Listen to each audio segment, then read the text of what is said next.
My time begins now. First, they say that colleges will hike tuition. Colleges won't hike tuition. They're not profit-driven. Edelman in 23 finds that debt forgiveness raising tuition's evidence is scant. Colleges and universities are not profit-maximizing firms. They have other objectives, so they don't behave like a for-profit firm would. Even when students borrow large amounts, it doesn't lead to increases in tuitions. Students who borrow more prefer to borrow as little as possible. Colleges are concerned that if they raise prices, they won't get students. We'll do the incentive analysis for you. Colleges don't want to hike prices because of the consequences. Marcus in 22 explains that as many as 100 colleges will lower their prices. Higher education leaders have come to understand that cost has eclipsed what's realistic. Colleges are worried about consumers' willingness to pay. Fewer than 1 in 3 Americans now think a degree is worth the cost. Their study is inherently flawed. Heller in 2013 explains, with the exception of the borrowing limit for sophomores, which increased 71% over the last 25 years, all of the other limits increased less than 40%. And this was during an era when tuition prices increased by more than 300%. There's little compelling evidence that it holds true. This complex process involves far too many more variables. The government checks back for high tuition rates. Saves in 22 continues, the Department of Education will crack down on colleges who use student loan handouts to raise tuition costs. The administration is preparing for colleges to increase tuition costs. The only reason college tuition is increasing is because college increases tuition in association with inflation. In fact, Niesel in 23 states that after adjusting for inflation, average tuition declined for the third year in a row. That's including the time when loans were paused. Two implications. First, it shows that even though Biden has forgiven $127 billion thus far, no moral hazard has triggered. Second, it shows that there are alternative causes to the tuition increases that their cards talk about, the largest being inflation. Prefer this over their card because it actually gives warranting on how the relation between forgiveness and inflation is untrue. Our opponents say that people will overborrow, but what incentive gives people to do so? People will borrow more because they understand the implications of borrowing. On to social spending. There is literally no direct warrant that cutting student loan debt will take away from whatever program that our opponents want to talk about. Bowen in 23 finds that welfare cuts are inevitable because Congress won't touch Social Security. Speaker of the House has already outlined plans for cutting several prominent welfare programs in order to save $150 billion annually. Empirics prove, where the federal government fails, the states will pick up the slack, as Nathan and Gaius analyzed in 01 that as the national government worked to decentralize many public services, state governments developed their own welfare. States have embraced the goal of getting people into jobs. They have organized new ways to deliver services. States have increased their services, especially those involving work support such as childcare and transportation. Welfare is resilient. Barnett in 2010 finds that welfare regimes have actually proved highly resilient in funding and provisioning. Any straightforward shift from state to market seems simplistic. Now they talk about Social Security. Neither side wants to cut Social Security. Bowen in 2023 finds that Republicans are not proposing any cuts to Social Security and Medicare. There is refusal of either party to consider changes to the entitlement programs. They don't understand how Social Security works. People with income contribute to Social Security, so if we boost GDP, we boost these social programs. Now onto economy. Taxes would solve the cost. Kelton in 22 writes, to cancel student loan debt, public spending is not constrained by any redistribution. An understanding of Congress's power allows us to see that tax increases are offsets are one lever of the government to use to stabilize prices and inflation.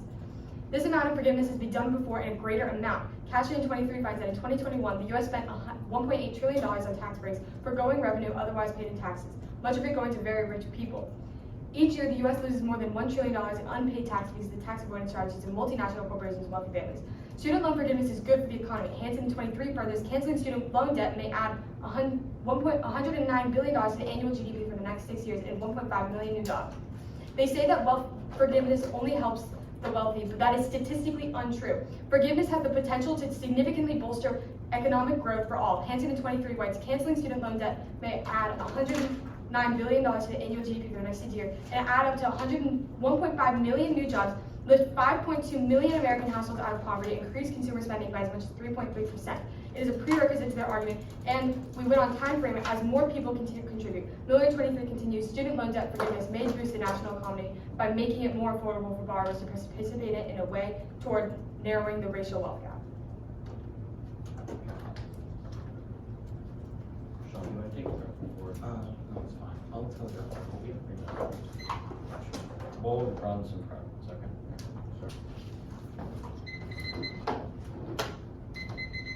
Now, first question. Yes. Sorry. Do you think you should let her answer it? Is it a bit loud? Yeah, we got first question last. Timing? Okay. Yeah, go. Cool. We're good? Ready, set, go. So you say 4 million people are enrolled in the SAVE plan, right? So what is to stop those 4 million people from staying below the income line in order to continue to benefit from that plan? What do you mean?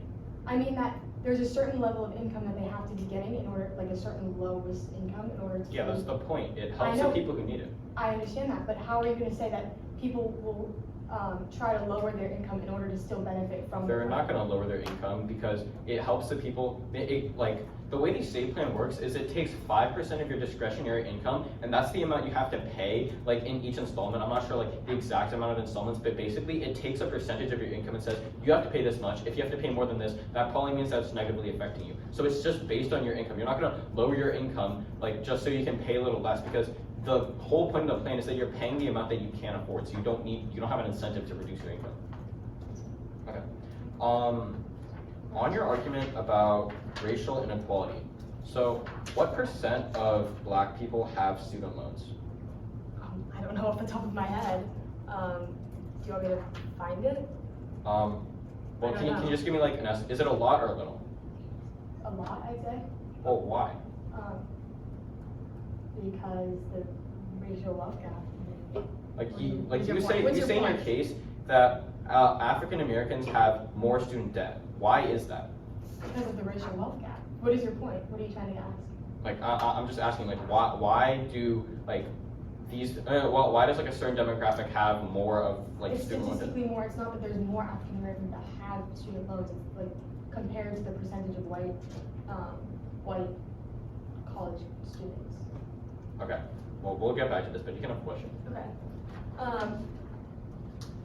But in regards to black students, you said that not many of them go to college anyways. Why do you think this is? So it's because the tuition is too high. So the reason why like currently the like inequality exists as a result of the college tuition, as a result of the college system, is because it's too unaffordable. The tuition is just too high. If you like forgive student loan debt once, sure, you're treating the symptom, but you're making the disease, which is the flawed college system, worse because colleges hike their prices. So then you agree that more black students have loans? Well, not necessarily. We're just But that's what arguing- you just said. No, we're just saying like per your logic that like lower income people have like these loans that make them unable to do other things like financially. That's because the college tuition is just too unaffordable and too expensive. If you do one-time forgiveness, it's just going to regrow. Like the next generation of college students are just going to have to take out even more debt because the prices are going to be even higher. We already So you're covered not that. actually like solving for income inequality. We already covered that. What was your response? A response is that colleges don't want to hike tuition. Oh, okay. We'll talk about that next. Okay. Alright. We should talk about it.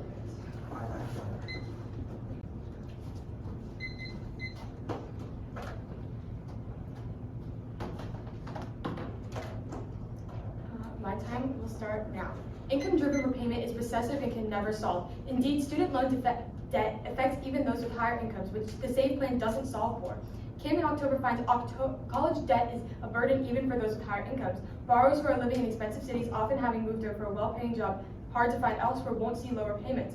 People who make more money or are considered wealthy in more expensive cities that far exceed what they make, meaning that while they might have a higher income, their expenses outpace that. This means that while they aren't able to afford their loan payments and thus default, are barely scraping by. Consumer spending is at a high despite inflation and won't stop anytime soon. COVID proves that there's no dramatic increase in consumer spending following loan forgiveness. Calling in 22 finds almost no one has been paying on their federal student loans for the past 2.5 years. If all federal loans were to be canceled today, borrowers would not suddenly have more money to spend every month. Their spending ability would be unchanged from what it has been during the past 2.5 years. Judge, this debate was won when our opponents conceded that black Americans suffer from student loan debts worse than others, lowering their ability to go to college. They give no examples of how income-driven repayment will actually help black Americans get ahead and build generational wealth, given the current racial wealth gap. They say forgiveness won't actually help people, but this is just not true. Welfare does not get people out of poverty. It simply aids people crippled by their debt. They give outrageous lengths to 21 million people in poverty, but give no actual analysis of how this happens. Their evidence contradicts itself. Earlier in their constructive, they said 100 million people will be in poverty due to recession. Then they say that affirming will cause 21.7 million people to be in poverty. They say that affirming will lower entrepreneurship, but this is simply not the case. Crippling debt will not allow small business owners to grow their businesses and generational wealth. Their evidence is circumstantial and with no basis in fact. For all these reasons, Judge, we urge you to vote affirmatively. Alright, Good round of thank you for applause. judging. Thank you for judging. Thanks. Will you be disclosing your decision? What? Will you be disclosing your decision? Right now? Or like whenever you make it? No, but I will say, both you guys did really well. The one thing I saw in everybody, especially you two, is try to look up when you speak from like the thing and kind of like slow down. Us two special? No, just like everybody. And it's not just you guys, I've been saying all day. I know it's hard. I did public speaking, I spoke class president. It's really hard to like, look up to